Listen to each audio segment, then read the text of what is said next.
Hi everyone. I am going live today with Fia Social. These two ladies are incredible. They launched this brand earlier this year. Sophia, there's some fun stuff we're going to talk through because both of them have their own side hustles, side careers, and then they launched this thing together. So this is huge. Let's dive in.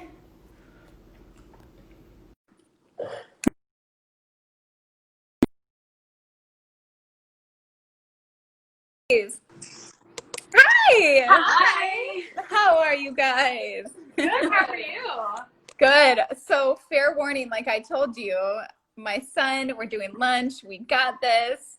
My nanny canceled because I think it's like flu cold season. Everyone's got a little something, and it's really weird because of the year that we're having. So anytime you have like a sniffle, it's like better safe than sorry. So where are you guys joining in from? New York. We're in Brooklyn. Yes, yes. You are holding out, one of the 10 people left. Do you feel like, Yeah. yeah, how are you guys feeling with people like coming and going from New York all the time? I know I've been seeing a ton of people leaving Los Angeles for other places. So have you guys seen that in your circles? Oh, definitely, Yeah. yeah. New York's one of those places that is super transient, so people are always coming in and out, but we're noticing it way more now. Yeah, totally. But you guys have plans to be there for a bit. Let me see my audio. I'm like, can you hear me okay? Yeah, you're perfect. Okay, awesome.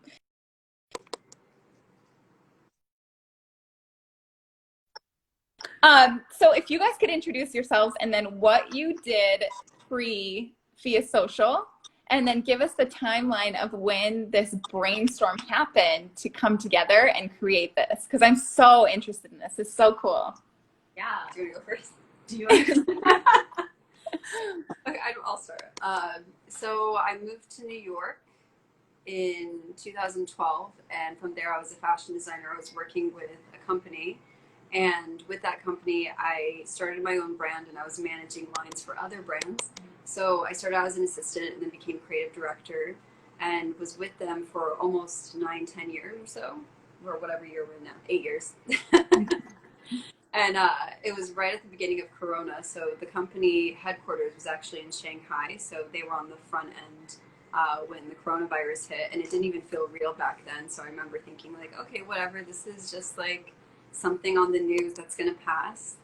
And then I remember they were like, we have to cut corners. We can't come into the office. We can't manufacture. That's where the manufacturing was happening. And it was like, okay, tell all the orders that we have that everything's on standstill. And I was like, what's happening? Like, it still didn't feel real, even though they were telling us this. I thought like they'd be like back the next day because they don't stop for anything except for Chinese New Year. And then it was like a week after that was like Valentine's Day. No, the day after Valentine's Day. They were like, we're sorry. They sent me an email. They're like, we are just like in this chaotic state. We have to let you go. Oh my And I goodness. was like, okay, and I was like, still like, this might be temporary, I guess. Like, I don't know if I'm going to come back. So at that point, like, I'm already doing my Instagram, and I have a few like gigs here and there that are freelance. So I was like, okay, like, no big deal. I'll do this until the time passes. And then it was like a week, a month, however long kept going. And I was doing all these like freelance gigs and, you know, working with Sophia during that time. Always, we've known each other for 3 years now. Yeah. Okay. Always like working together on stuff. So it was like, okay, yeah, I have more free time, so I'll help you with your project while like I'm at home like twiddling my thumb. And then, from there, we were just like, oh, we should like call this something because it's like, you know, like, we're emailing and we're doing things that you know, through our personal Gmail. We're like, we should make like more of a structured way of doing this together. People do it together, and then we're like, oh, that we should get an LLC. We should get a bank account. It happened very organically. It was like we were already kind of, there's this synergy being like, can you help me with this? What do you think about this? Like, do you have a client that'll do this? And it was this like conversation that was constantly happening, and we're like, we need to just do this, like do this for real, partner, and just get this moving. Yes. So then tell us your side of things, because you're an eye doctor, which is so cool to me that it's like, so give us your spiel, because this is so fun for me. Yeah, so I'm originally Canadian. I've been in the States for 10 years now. I've been in New York for 6 or 7 years now, as an optometrist full time. Yeah. And I started doing content creation probably 5 years ago, really as a hobby. It started off just being like, I love fashion, I love photography, and then it started to slowly move into its own career. So I'm doing a lot of the stuff freelancing part-time, and I'm still doing it. I'm still doing both. I'm doing optometry full-time, and then this on the side. Yeah. So, which is so crazy. It's like, guys, how are we doing this? How are we looking pretty okay, normal, on doing a live in the middle of a work day? I mean, this is some major, we're crushing it, I feel. time management, that's what it is. Yeah, for real, time management. Yeah. So did you, and you can answer either or, like jump in whoever you want, but I like talking about those dreams that we've all had as a kid, how they changed throughout middle school, high school, college, post-college, like what did we initially thought we were going to be when we grew up, you know? And then has it changed? Did you always have the same thing? So maybe you'd always thought you wanted to be an optometrist, and maybe you always thought you wanted to be a fashion designer, but if not, what was that initial, like, when I grow up dream? You want to go first? I'm like feeding my son grapes right now, just like eat. You know, honestly, I was talking to Thea about this before the live, and I was like, for me, it keeps changing. It's always been changing. Like, even as a kid, I remember being like, you know, I want to do design, and then I was like, I want to be a pharmacist, and then I was like, I want to be an optometrist, and it kept like changing over time, and it's still changing. Like, I don't think it's ever going to stop changing for me. You know, like, I have so many interests, and we're so multi-hyphenated and, you know, multi-dimensional that I love medicine, I love helping people, I love doing optometry, but I love fashion, I love creating, I love photography. We love real estate, we love like it's gonna keep changing, you know, and I think that's important for everyone to know that, like, you don't have to pick, you know, it's so hard to be like 18 years old, like, pick what you're gonna do for the rest of your life. And if things change, like, you have new interests, new things come into your sphere, and you're like, oh, well, I'm really interested in this, really passionate about this. You should follow that, you know, and you can do more than one thing. And I think it's kind of a dated idea that we have to do one thing, we have to choose it, and then we have to do it for the rest of our lives, you know? Yes. We can change our minds anytime, you know? So it's changing for me. I love that. Yeah, same. Growing up in a Brown family, like all of like this whole community that we're a part of, I feel like I hear this story from so many of our clients too. Yeah. I started out thinking, okay, I have to do something like prestigious and like either be an engineer, doctor, lawyer, whatever. And I was a very argumentative person as like a year-old. Ooh, I like this. You know, like my uncle was a judge, and he would like back in Egypt, and he would like pretend to like facilitate hearings when we were debates and things, and I would always win, and I thought I was great, but I was 3, so they were just placating me. But I was like, I feel so good at this. So from when I was 3 until I think somewhere in elementary school, I shifted and I was like, oh, I'm gonna be an architect instead. I want to like design houses. I have 2 older brothers, so one of my older brothers was like going on that path of being an architect and drawing blueprints. So I would draw blueprints with him. I'm like, oh my god, this is so cool. I'm gonna put a slide here. I'm gonna put a jungle gym here. Like, like I don't have any of these things now. So my dream is to have this like really sick dream house and build other sick dream houses. And then I got this like rebellious phase, obviously very early on. Like we all do, though. Yeah. Obviously. So whenever I get support for something, especially from my parents, I'm like, I need to stir the pot. They're too supportive of this. I need to do something to break the mold. So it was in middle school that I decided I wanted to be a fashion designer, and they hated it, and I was like, yes. That's funny. I don't know any other like Egyptian American, you know, fashion designers or Muslim American fashion designers, and my parents were like, oh, so you're gonna design like, you know, headscarves and whatever, that's fine, right? Yeah, you'll do that, that's cool. And I was like, no. Maybe. Like, we'll get back to that later. But you know, I went to school, and my dad was actually a professor, and he teaches textiles. So Ooh. if you're going to do fashion, do the technical side, because if you have design skills, you have it. That's just like an it factor. And you need to really hone in the more technical side, like literally the most brown answer he could give. So I was like, okay, fine, I'll do that. That's like us meeting in the middle. And Yeah. I did that. It actually was a blessing in disguise because I grew up in North Carolina. So me coming with no contacts into the fashion world and wanting to be like another kid who can draw a pretty picture, that didn't really set me apart. There's a lot of people who can do that. And, you know, New York was the spot in the US to do that. Mm-hmm. So if I was going to do it in the US and be another immigrant kid with a great ability to draw and put fabrics together like that, you know, it wasn't anything. But then I came with this artistic side and technical understanding. I actually got hired before I even graduated.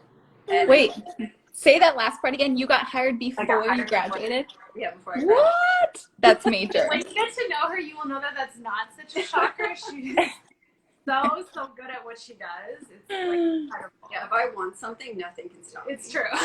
See, that's cool. And then bringing the two of you guys together with such unique backgrounds and kind of interests, it's so cool that then your clients are going to be able to get a well-rounded strategy. So it's like, okay, yeah, maybe they need an entire rebrand, a logo, website, all those different things. But also, do they need to come up with their entire vision and bring in some of this fashion, creative stuff in, and then your photography. And also, I had to say, Sophia, when you talk, it's like so calm and relaxing. Like, is it, I don't know if it's anyone in any medical field, but they're just so like, yeah. I'm like, yes, you can change, you can help my eyes.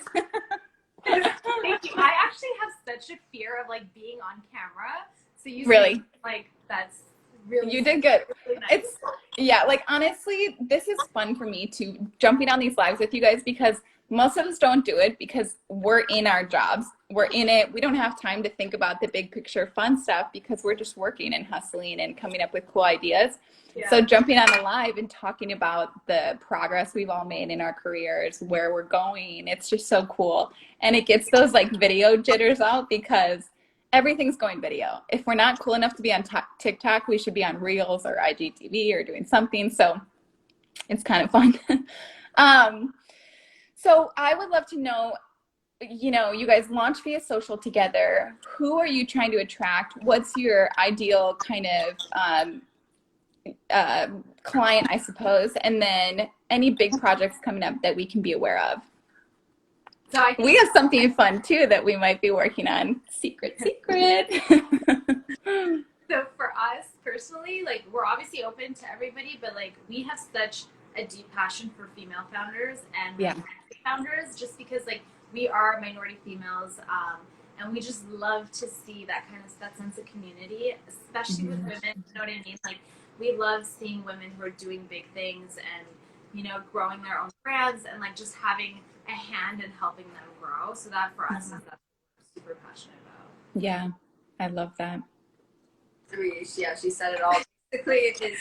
We saw that you know, Sophia has this creative side, and being in this analytical field, she wanted to work with all these brands, and she has the ability to do it. She has the ability to market and do all these things. And then on the flip side, when I was designing a lot of the stuff that I was doing, so I was working with clients like Vera Wang and Calvin Klein, and I actually realized that stuff that I enjoyed was more of that polished upfront branding behind the scenes designer. So as a designer, you're in the back in the closet, like in the dark room at midnight, just drawing. You're talking to China or India or Vietnam, whoever it is. And it's a day behind or a day ahead. Yeah, exactly, right. So when I'm sleeping, they're supposed to be working, but then they need an answer or the whole day is lost. So a lot of the time I'd be having like, you know, 2 a.m. phone calls and video calls with these factories overseas. And I'm like, okay, I really just like going to the photo shoot and like helping people like create like graphics and logos and things like that. And I was doing a lot of that, but that was maybe 10%, maybe less of my job. And I was like, okay, how can I get the part that I enjoy to be the majority of that? And how can I work with my friends? How can I work with all these, you know, glamorous brands that we love on the parts that we love doing. So it's kind of just a culmination of all those things. So we want to work with big brands that want to diversify and incorporate more diversity and more females. And then we want to work with, you know, our up and coming friends who are switching. A lot of people who are now, you know, in our demographic, they're all creatives who went to an analytical career, and they're now using this quarantine time to shift their lives and, you know, transition to being creatives. So Okay. That is so cool. I'm like, he has so much food in his mouth right now. If only you could see it. But I can't pan because my house is a mess right now. So there's a few things I want to think about too after this call. But you said something, both of you guys said, it can change so frequently what you want to do. And also, like, so on that, you're saying all of your friends are pivoting, everyone's pivoting. Is there a fear and anxiety when you're going from like, okay, what you know so well and you've been in it for so long, but you've had this little dream or this little thought and idea and you're just sending it, right? You're just doing it. But where, like, do you guys experience those like nerves and anxiety? And if so, what are some things you've done to kind of help with that? Because this is a pretty big pivot. You're creating a company together. You're now partners. You're going to be marketing to all these amazing brands and working with all of these like kind of big players. So there's got to be a level of that imposter syndrome that we all have. Yes. Yes, that was something I struggled with a lot when we launched the company, actually. Only because I was like, my background is in bio and it's in medicine. And a lot of times when you pivot to do something creative, you do fear that you're going to get the judgment of like, what qualification do you have? What makes you the expert? You know what I mean? And that's something I struggled with a lot because I was like, you know, I don't have a creative background. What I do have is a lot of experience from the 4 or 5 years that I've had my own personal brand, the clients that I've worked with, the freelance work that I've done. So I have the experience and I have my portfolio. But it definitely was like, I had multiple conversations with Fee before we launched. I was like, oh my God, I'm having such anxiety. You know what I mean? I don't know. Like, you know, I'm like worried that we're going to, and it was so incredible afterwards how many people reached out and were like, we were just waiting for you to do something like this. Like, this is like, this makes so much sense for you too. Like, it was just so nice, the feedback and the support, that I think sometimes we're our biggest critics. You know what I mean? We are like the first to be like, oh, you can't do that. And like, we find that a lot with our clients too. Like, a lot of our clients are like medical professionals or people who are professionals in finance and things like that are now shifting to be creatives and be more, have an online presence. And they're like, well, I don't know how I'm going to like get, you know, and it's like, you have to put your story into the universe and into the world. You'll be so surprised with how many people are like, it just makes so much sense, you know? So it was really, really, really great to have that feedback. But I think it's just having the trust in yourself and having the confidence, and just knowing like, you know, you've done the work, you like have the idea, just being confident in yourself. And like, she definitely like keep good people around you. Like we're lucky to have each other too, because when I have those doubts, I can like, it's a quick phone call and I'm like, well, you know, I have so many good friends, so many good girlfriends, especially around me, that are constantly just giving me the confidence to be like, you got this. It's great, you know? That's so good. My mind works the opposite. I think it's just like a glitch in the matrix for me. So like I was saying, as a kid, when someone tells me I'm not supposed to do something or that I'm not going to succeed at doing something or shouldn't, the word shouldn't kills me. So when someone says that to me, or even if it's coming from my own mind, like if I have that fear for a second that this isn't good enough, then I always there's another part of me that wants to prove it.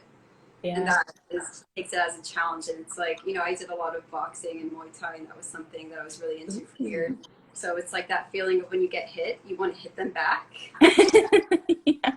So I get that kind of like surge of, it's almost like an adrenaline rush. So when, and it came mostly like from ourselves, if we were thinking, are we qualified? Are we good enough? And I'm like, you know, I've been over here doing things for years for, you know, these big names.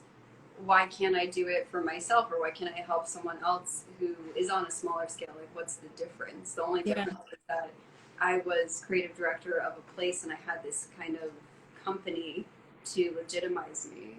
So why am I not legitimate when I'm not part of that company? And it was a lot of like myself pep talks in the mirror, like, you got this. you are a bad bitch. You are the secret sauce. You know? Why not? You know, seriously, like all of our friends who want to do their own companies and are making other people rich, why can't they do it by themselves? There's no point, I think, in any of our lives where when you fail, that's the end and you just died and everything ended there. You know what I mean? Like, when you fail, it's like, okay, there's no really real failure. It's just like, oh, you had this like moment of embarrassment, or you weren't satisfied with the outcome, and then what, you did it again, or you just decided you didn't even enjoy it, so you left it behind and you went to something you did enjoy. So there's really, I don't really feel like imposter syndrome, more so as I wanna discover it. Like there's more of a curiosity there. That's so cool. There's so many things on this I need to pull out and make into like those cute little quote graphics that we all see. Honestly, this is like the pep talk I'm sure a lot of us need. And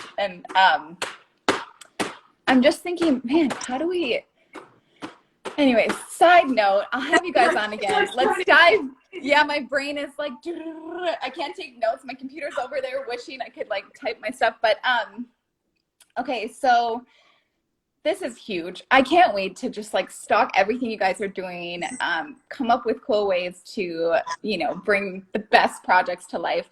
But so for people watching, what are some things, some tools, apps, resources, people you're loving, just things in the entrepreneurial life that are helping you in your day-to-day work, or even it's a mindset thing, but resources and tools that I can share with people? Oh my God. So many. So I mean, for like a lot of what we do is like social and creative. So we have two apps that we're using day to day. We plan out everything ahead of time. People who are planning their feeds and stuff, we use Unum. It's an app, UNUM. So that's what we do to like plan out our feed. Another good app is we use Teza a lot for photo editing. That's like a great on the go. I use it a lot for stories. So when I'm like on the go, I'm like, you know, plug it in, edit it, post it up on stories. So I use that a lot. Snapseed is another photo editing. But as far as networking and connecting with people, just old school searching hashtags on Instagram and DMing people and meeting for like that's our, or you know, Zoom calls or Instagram lives. I mean, that's how you know what I mean? I think Instagram is that's like one of the best things that has come to this platform for me is like hi. This is Harvey. Hi. Oh my God. He's trying to escape his high chair right now. But keep going, we're listening. This is exactly what my Zoom calls have looked like today. It's like, keep going, I'm listening. Yeah. How can you, he's so distracting. He's so cute. Yeah. And he's starting to joke around and like flirt around with people. It's so funny. But okay, so searching hashtags. So let's just say female founders or whatever. Would you then, because you know how you can follow the hashtags on Instagram now, do you follow those to kind of see new content and things you wouldn't normally have seen in your feed? I personally don't, because I followed hashtags in the past and I don't, it doesn't show up anywhere from it. Is it supposed to show up in my story? It should show up in our feeds now. Like I started following a few, but going back to researching hashtags is such a good old school reminder of like, there's so much out there and that's how you can find people. This is a side question. Do you post a bunch of hashtags in your caption or your comment? Because it's gone back and forth. What did you say? We do it in the comments. Yes. So it's like, you see things like one week they're like, don't ever do it in your caption. And then the next week they're like, definitely do it in your caption. Yeah, I mean, whichever way you do it, there's something, it's like one of those things where it's like, God, I don't want to look so thirsty. I know. But we're also thirsty. Like we want to get to 10K so we can get the swipe up. Okay, yes. I'm like, hashtag hot babe. Am I allowed to call myself that? Hashtag hot babe. Like, is this like, you know, narcissistic? But then you have to do those things because it's like, okay, yeah, like who cares? Who's gonna look at it and be like, oh, this girl's like thinks she's a boss, whatever. It's like that's not I'm ever gonna meet or work with, or it might be, you know, your closest circle. You know, keep friends closer and your enemies even closer. That is so true, especially in the small startup world. Yes, for sure.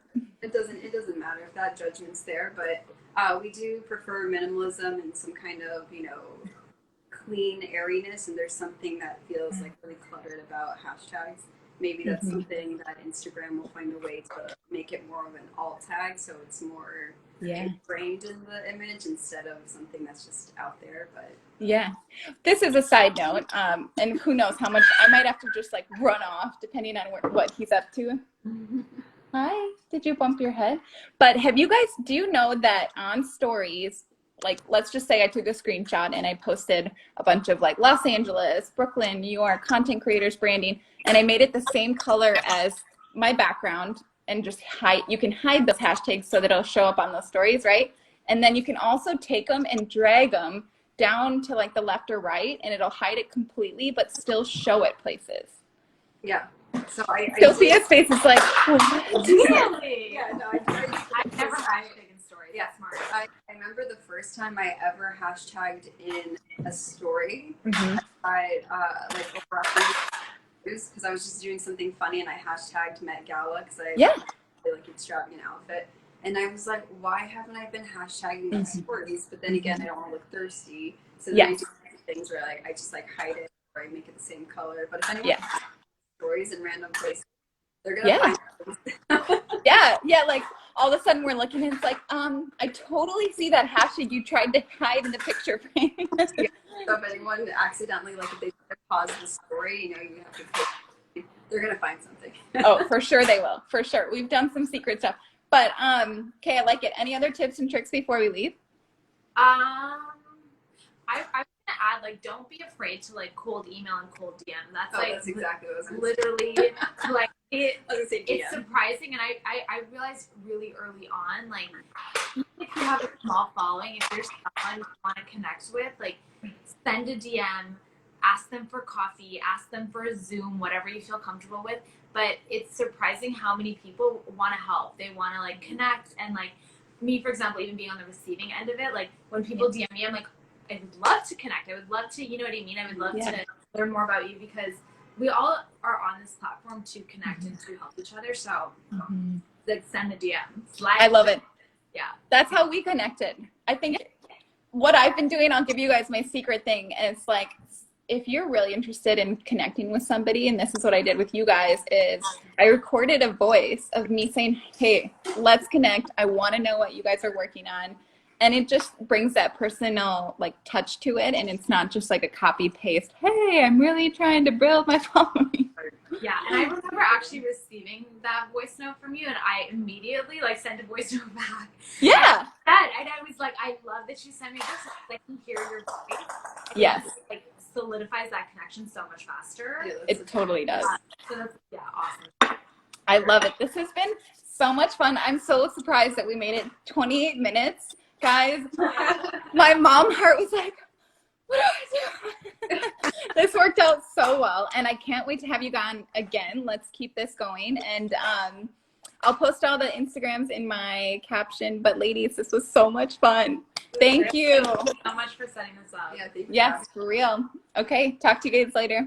Bye. Bye. Bye.